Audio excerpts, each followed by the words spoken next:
अस्सलाम वालेकुम। वालेकुम सलाम हकीम साहब जी। कौन और कहाँ से देख रही हूँ? मैंने कहा मैं भी आज बात करूँ आपसे।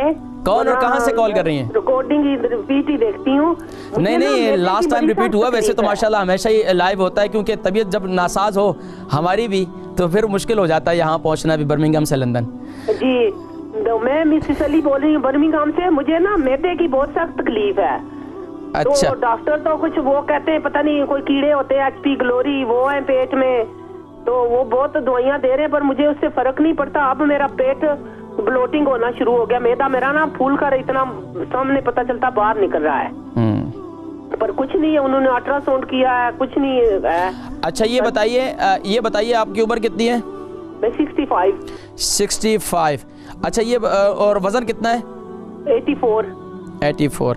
अच्छा ये बताएं कि ये मैदे की बीमारी आपको कैसे महसूस होता है? दिन में दर्द होता है या आपको सिर्फ उसमें जलन रहती है या खट्टी डकारें आती हैं? क्या महसूस होता है आपको? दर्द होता। अब मुझे दर्द होता, चलूं भी ना तो मुझे पता चलता है ये पेट का वजन नहीं उठा सकती, मेरे मैदे में दर्द होता है। अच्छा, डॉक्टरों ने CT स्कैन वगैरह या इसके अलावा कोई टेस्ट वगैरह करवाया आपने? यही कहा है कि HP ग्लोरी कीड़े होते हैं, पता नहीं।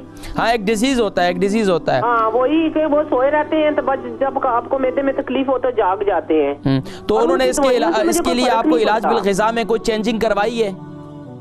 क्या मतलब? यानी कि आपको ग्लूटीन फ्री आटे का इस्तेमाल तो या एक ग्लूटीन फ्री चीजें इस्तेमाल करने? ग्लूटीन फ्री नहीं, कुछ भी नहीं, वो तो उन्होंने कुछ नहीं कहा। चले आप प्रोग्राम देखें, मैं जिक्र करता हूँ।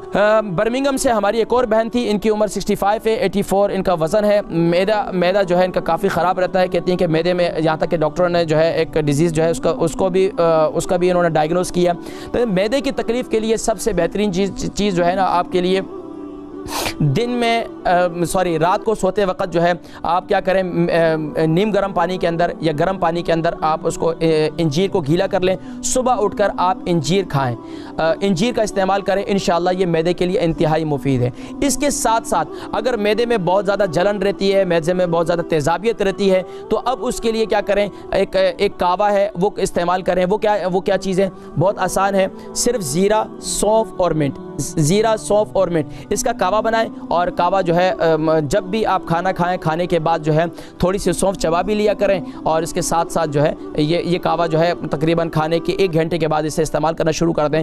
तो इंशाल्लाह फिर मुझे अगले 7 दिन में दोबारा बताएं, तो इंशाल्लाह काफ़ी हद तक इंशाल्लाह आपके मैदे की तकलीफ़ जो है इंशाल्लाह वो ठीक होना शुरू हो जाएगी इंशाल्लाह।